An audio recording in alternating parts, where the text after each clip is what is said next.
dia bisa membuat sesuatu yang tidak ada sebelumnya. Iya, bisa betul. Iya, walaupun dia dilatih dengan data-data yang seharusnya diproteksi oleh hak cipta, kan benar. masalahnya kan di situ.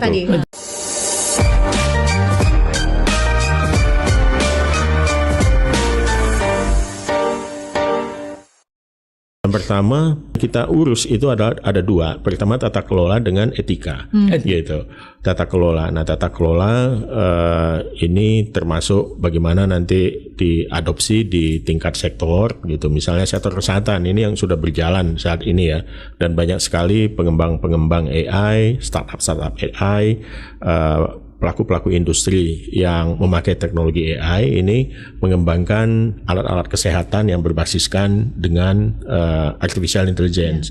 Dan sekarang itu dahsyat sekali perkembangannya. Di dunia kesehatan penggunaan AI luar biasa, termasuk dalam soal misalnya untuk MRI, untuk mendeteksi penyakit dan lain sebagainya, scan segala macam itu tuh luar biasa. CT scan sekarang udah sangat canggih banget, sehingga ada kekhawatiran juga nih di sejumlah tenaga kesehatan, terutama dokter ahli radiologi.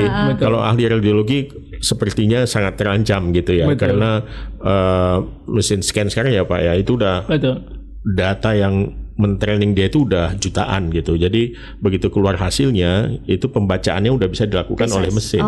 Precise. Jadi sekarang dokter radiologi itu tinggal membaca, melihat gitu, kemudian kalau dia setuju dia tinggal tanda tangan. Kalau dia masih melihat oh ini ada sedikit yang perlu pertanyaan, nah dia mungkin akan melakukan reassess terhadap hasil. Kalau enggak udah tanda tangan aja, gitu. Jadi sudah sedemikian canggihnya gitu ya, dan juga tingkat akurasinya makin tinggi. Jadi ya 98% akurasinya. Data latihnya itu ya. Data latihnya karena jutaan gitu ya, jutaan bahkan miliaran mungkin gitu. Jadi makin banyak datanya makin pinter dia, makin akurat.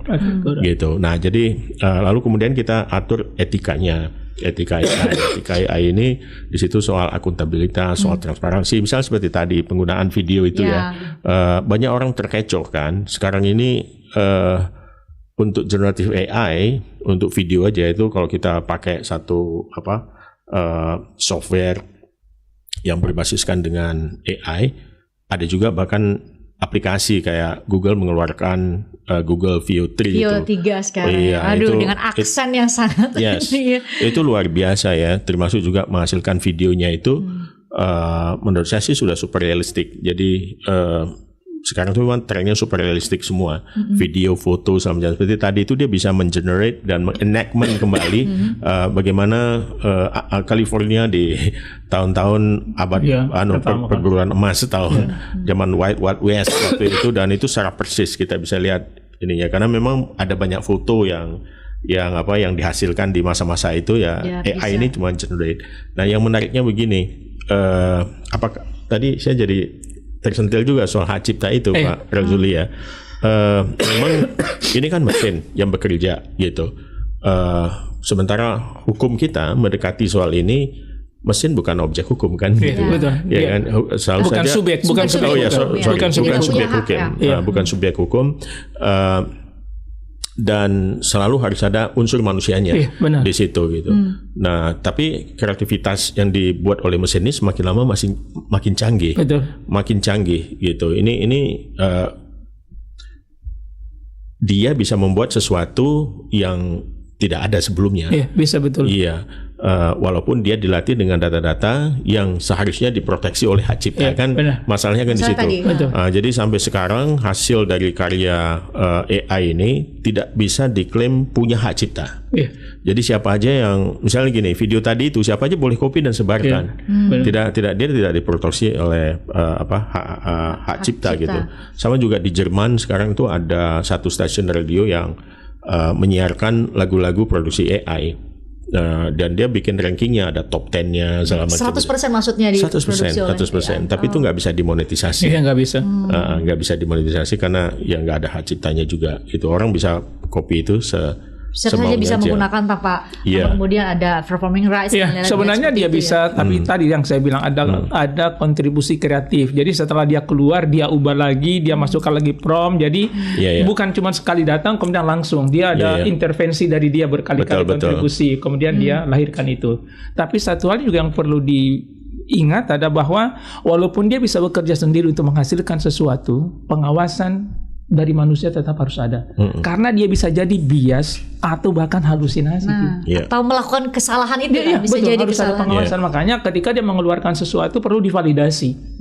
Apakah ini diverifikasi? Apakah ini sebenarnya sesungguhnya benar atau enggak? Tiba-tiba karena dia pasti akan tidak pernah ChatGPT atau Gemini dia bilang saya nggak jawab, pasti dia jawab walaupun kemudian dia salah ya. Iya, bahasa kita atau ngarang loh. Ngarang atau menghayal loh, mungkin bahasa kita kayak gitu. Ya karena dia kemungkinan besar kualitas daripada data latihnya ya memang tidak terlalu bagus ya, atau data latihnya sudah tidak mengikuti perkembangan di era terkini. Ya makanya tetap juga harus data latih itu di refresh. Tidak bisa dia kemudian dibiarkan begitu saja. Nih yang Pak Nezar bilang tadi ya, bahwa SDM juga menjadi faktor yang perlu untuk beri perhatian oleh negara. Gitu ya. Benar. Betul. Ya yang paling penting menurut saya sih talent ya, digital talent. Jadi AI talent ini kita memang butuh sekali. Indonesia seberapa siap? Indonesia, kita banyak anak-anak muda kita dan juga para ekspor kita yang mendalami AI itu banyak gitu.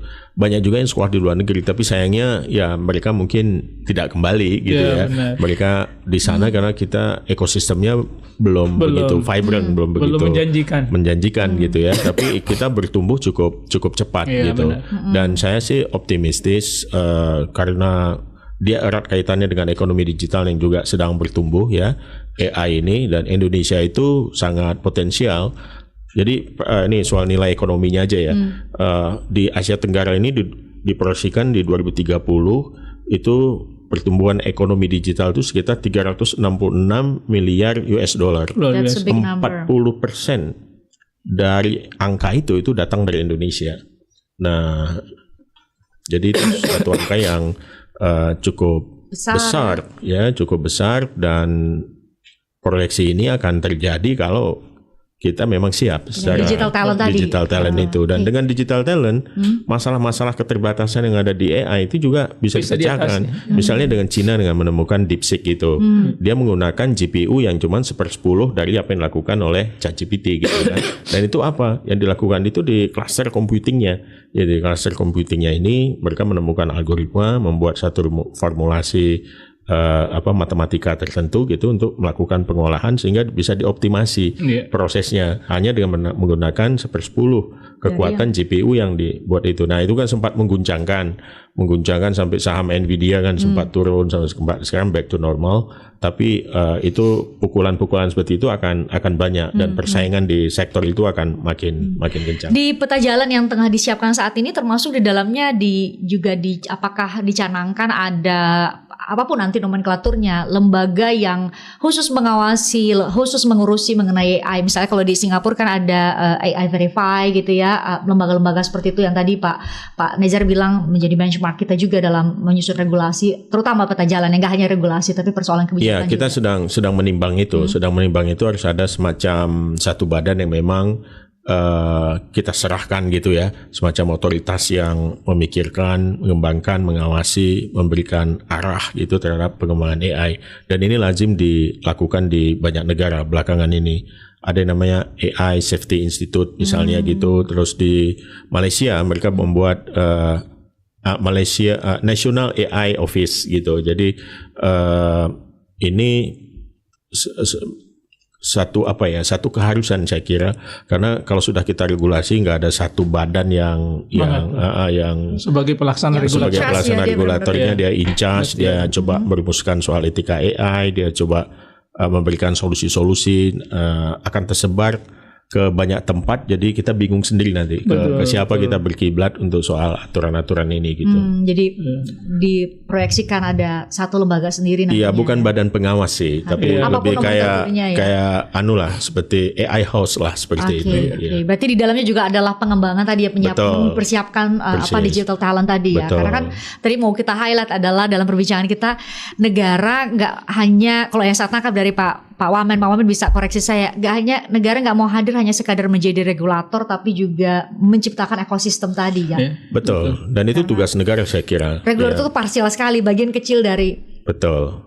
Persis. Jadi bukan cuma gini. Kalau ekosistem itu terlalu heavily regulated, kita akan menghambat inovasi pastinya. Betul. Orang nggak bisa bekerja, nggak bisa segala macam. Kalau less regulated, bisa jadi anarki. Betul. Chaos juga ya. Bisa chaos. Harus moderat. Iya, harus moderat, harus seimbang, balance. Tapi yang paling penting adalah ada prinsip yang utama yang menjadi nilainya gitu. Jadi bagaimana kita bisa mengambil manfaat yang besar dari pengembangan AI, meminimalkan risikonya. Itu esensi kehadiran negara.